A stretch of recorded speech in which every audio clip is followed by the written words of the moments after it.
Good afternoon. I am Andrea Chisholm with the Midday News. A special welcome if you're watching on onespotmedia.com. The 6 men who were accused of being members of the Westmoreland-based King Valley Gang and carrying out several criminal acts were this morning found not guilty. The verdict was handed down by Chief Justice Brian Sykes in the Home Circuit Court. The men were charged in an indictment containing 11 counts, including suspicion of being part of a criminal organization, providing benefits to a criminal organization, conspiring to commit murder, rape and robbery, extortion, as well as lottery scamming. Arlington Godfrey, Ronaldo McInnes, Derval Williams, Christian Grant, Lyndall Powell, and Copeland Sankey were all on trial. Only Mr. Sankey will be released as the other men face additional charges before the court. The 6 men were charged in October 2018 following a major crackdown by CTOC. The trial started on January 14. Curious and unfortunate. That's how the Prime Minister has responded to arguments put forward by the opposition leader, who is not in support of extending the tenure of the Director of Public Prosecutions DPP. Under the Constitution, a DPP cannot serve after age 60 unless their tenure is extended. DPP Paula Llewellyn turns 60 in September. Reports from the Gleaner newspaper indicate that opposition leader Dr. Peter Phillips is objecting to the extension, citing a poor track record on prosecutions. For Prime Minister Andrew Holness, Ms. Llewellyn did a fairly good job in strengthening the office, hence his recommendation for her time to be extended for 3 years. Just looking at it from a public good point of view, I don't believe that any harm has been done. And I think that the expression of confidence in the work of the DPP will ensure that the public continues to be well served. And of course, the issue raised by the leader of the opposition, which I found to be a very curious concern, that the DPP, that an incoming administration should not be in any way tied to the existing DPP. I wasn't convinced by that argument, which I found to actually undermine the Constitution and the authority of the office. And I've found that to be an unfortunate statement which was raised in the public domain. Mr. Holness adds that the appointment will be more difficult now that the discussion, as he said, is in the public domain. The convention that has happened, and it's a convention that has served us well, is that these matters are not drawn into public debate. And so I won't make any comment. And I think except to say that it is unfortunate that this matter has reached into the public domain. It does add various levels of complications to the appointment. A DPP's tenure can be extended by the Governor General, acting on the recommendation of the Prime Minister after consultation with the Leader of the Opposition. Another zone of special operations has been declared, this time in Augustown, St. Andrew. Prime Minister Andrew Holness said the community is a crime hotspot in the St. Andrew Central Police Division and needs urgent attention. The presence of major gangs in the community, as well as a number of other less organized gangs, has over the years contributed to the level of crime. Additionally, the criminal activities of these gangs are not only restricted to the geographical boundaries of the community, but have negatively affected other areas. The community in 2016 went a year without murder, and it has been the beneficiary of several anti-violent social intervention efforts over the decades. The government pointed to a 2017 study which showed that several persons were unemployed in the community, there was weak family and parental support, and a proliferation of guns. Police Commissioner Major General Anthony Anderson adds that gang conflict is also prevalent. The situation that faces us is that in a community of 4.7 square kilometers, there are no less than 7 heavily armed gangs who are engaged in active conflicts. These gangs disrupt the lives and livelihoods of the residents and hijack any social intervention process implemented within the community. Since the start of the year, 7 residents of the community have been murdered and a further 14 people have been shot and injured. All of the murders and shootings in Augustown have been attributed to gangs, and everyone who has been murdered in the community has died by the gun. In the 16 combined incidents of murder and shooting, over 100 spent casings or rounds from weapons, including rifles and shotguns, were recovered from the scenes. The boundaries of the zones of special operations in Augustown will include sections of Goldsmith Villa, Mona Road, Hermitage Road, Bedward Gardens and River Bottom Road. Senior Superintendent of Police Jacqueline Coombs and Major Kevron Henry of the Jamaica Defence Force will be jointly in charge of the operations. And Councillor for the Papine Division, Venetia Phillips, has welcomed the implementation of the ZOSO. I am even more grateful because I see that some listening has happened in relation to how this had to happen. It couldn't be in the normal way of how ZOSOs have been done, where you just put some main thoroughfare checkpoints, but because of how Augustown is laid out, as I've said earlier, that it was important to have some in-between points, even if they were mobile coverage, because of the guys understand the area and they understand how to slip through the cracks. And it's time for a break here on the Midday News, but stay with us. We have much more stories right after these messages.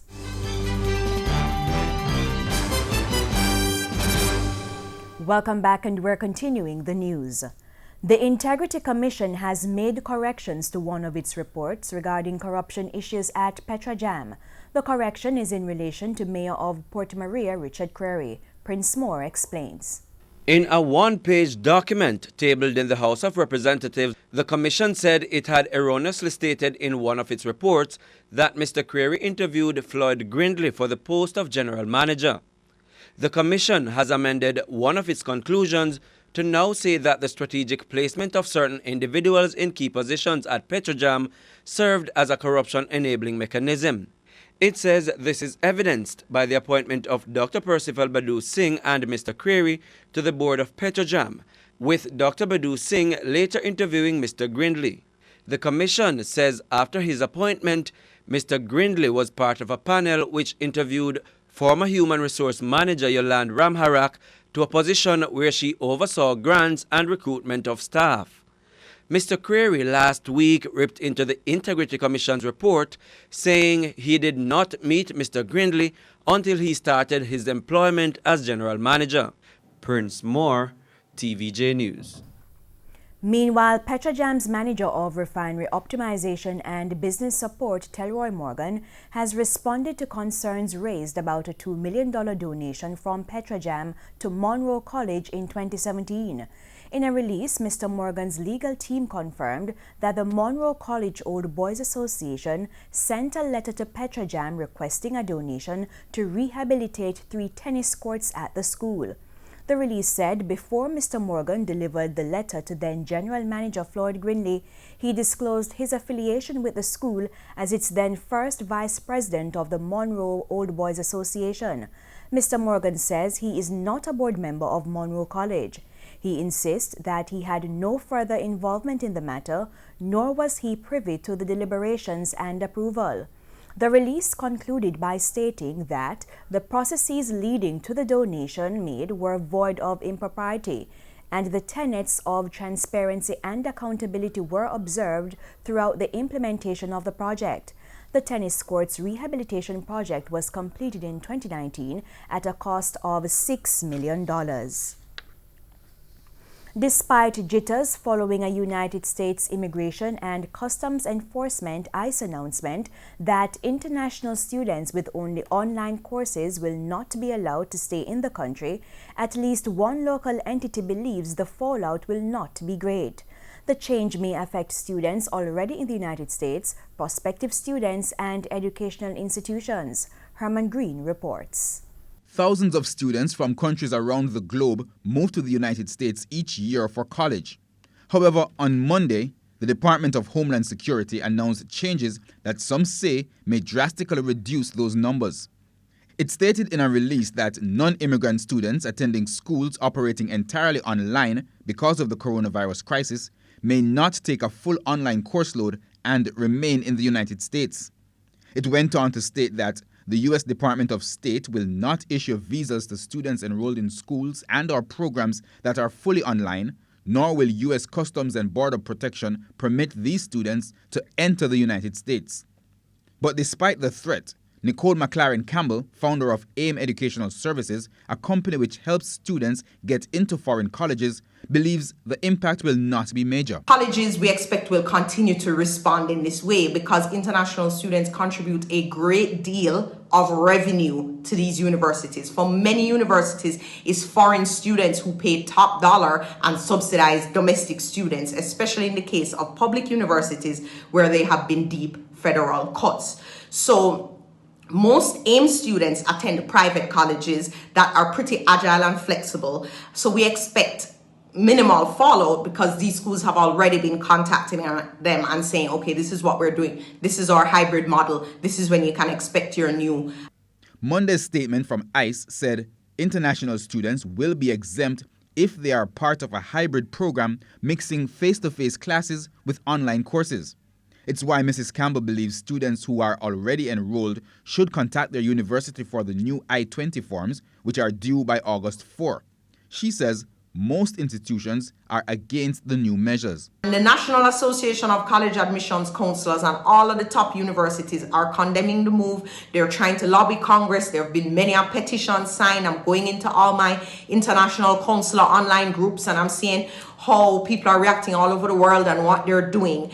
But basically right now just calls for clear communication with universities. The Ministry of Foreign Affairs says while it did not know the exact number of Jamaican students in the United States, they are in dialogue with the Jamaican embassy in Washington, D.C. for a full assessment of the impact of the change. Herman Green, TVJ News. Harvard and the Massachusetts Institute of Technology on Wednesday sued the Trump administration over its guidance of not allowing foreign students to take online-only courses in the United States this fall semester. Harvard announced earlier this week that all course instruction will be delivered online, including for students living on campus. In a statement provided to CNN, the university said the guidance stands to affect approximately 5,000 international students. ICE has suggested that students currently enrolled in the United States consider other measures like transferring to schools with in-person instruction. Farmers in South Manchester say drought continues to affect their livelihood. O'Shane Masters picks up that story. Farmers in South Manchester are seeking the government's assistance in combating the effects of a prolonged drought. The Met Service in December had predicted that the island will experience a similar drought this year as in 2019. That drought saw the imposition of a prohibition order by the National Water Commission (NWC), as several sections of the island wilted under high temperatures and little to no rainfall. The drought is unbearable, to say the least, and even with irrigation system, based on the catchment that we have, it can sustain us for so long and no more. The corn struggle right now. See how them short, them so we'll be taller than that. And that else thing, the banana no look prosperous right now. The drought affected me a lot because we have a lot of seedling to plant right now and can't get to plant them because we don't have no water. We try to set up some little catchment, but it's still, no rain. They say the losses are racking up. The farmers told TVJ News they have to be purchasing water, which costs as much as $6,000 per truckload. But it's still not enough to water their fields. And just lose a big loss on the COVID just the other day. I lose over 10,000 pounds of salad and how much 1,000 pounds sweet pepper. The farmers say they have been falling on hard times, not only as a result of a drought, but also due to the COVID-19 pandemic and mining operations. Some of them are losing land that they use because of the mining operation. So the little that they have now, they want to capitalize on it and ensure they maximize on whatever they're doing. And to be challenged with this drought and other issues and with the COVID thing, you know, it's rough on the farmers. It's rough on the farmers. COVID kind of give you a beating, but we plant. I sold cassava yesterday, and the price kind of a little bit smaller. The farmers say their challenges could be eliminated through a joint venture with the mining companies and the National Water Commission. Because with the mining operation and a lot of large holes are left, right? They could convert some of these holes into some dams, you know, and then they could use it and set up irrigation system and pump it to farmers. But despite their predicament, they remain hopeful that help will come. O'Shane Masters, TVJ News.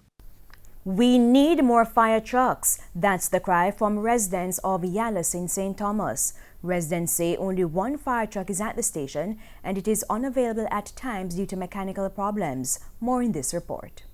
Less than a month ago, a family of 5, including children, were left without a home after fire gutted their house in Windsor Forest, St. Thomas.